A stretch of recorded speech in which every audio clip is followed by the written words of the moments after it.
Hello friend, this is Advocate Prashant, and in this video I'll be talking about the solemnization of marriage under the Special Marriage Act 1954.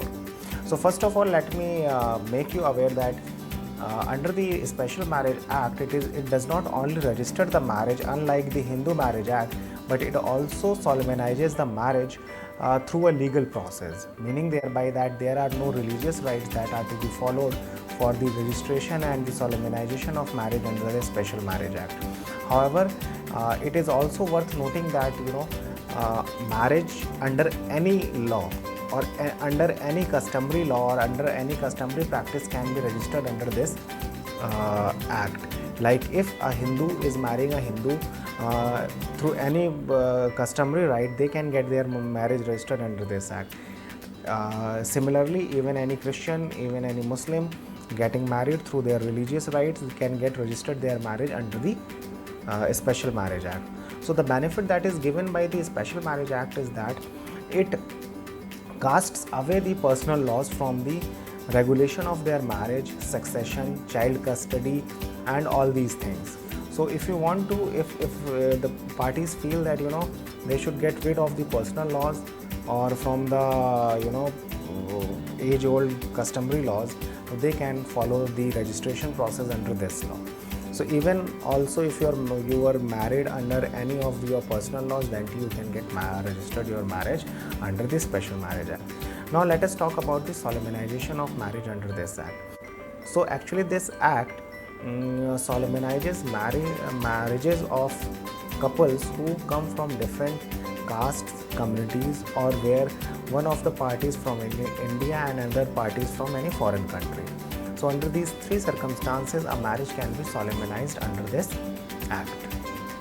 So let us talk about the solemnization process or under this law. So first of all, when a party is intending to marry, you will have to find your jurisdiction as to where you want to get your marriage solemnized under this act. So one of the requirement of this law for registering the marriage within the territorial jurisdiction of a marriage officer is that one of the party intending to get married before that marriage officer should have stayed within his territorial jurisdiction in the last 30 days, that is on the day of the filing of the documents for your registration of your solemnization of your marriage. So along with the application form, you will have to submit an affidavit that that the couples do not fall under any prohibited relationship where they cannot marry. Number 2, that they are of marriageable age, and number 3, that they have not married previously and that they are not under any already under any marriage. So this affidavit is filed, and along with that, list of 3 witnesses and their affidavit is also filed.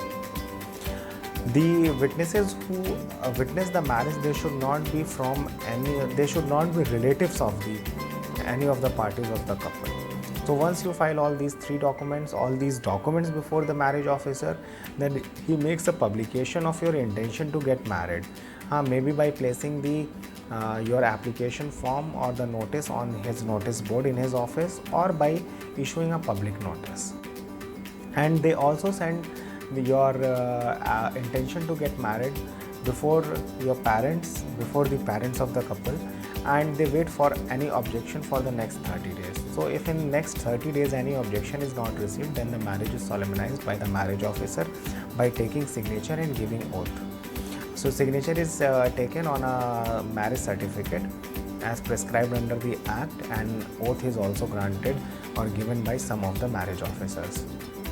So under these so this is the process whereby the marriage is solemnized, and this process definitely takes 30 days. So if there is any person who assures someone that marriage can be under the Special Marriage Act can be completed within like days and less than 30 days, then that would definitely just be a fraudulent act on his part. So I hope you like the video and you may subscribe my channel. Thank you.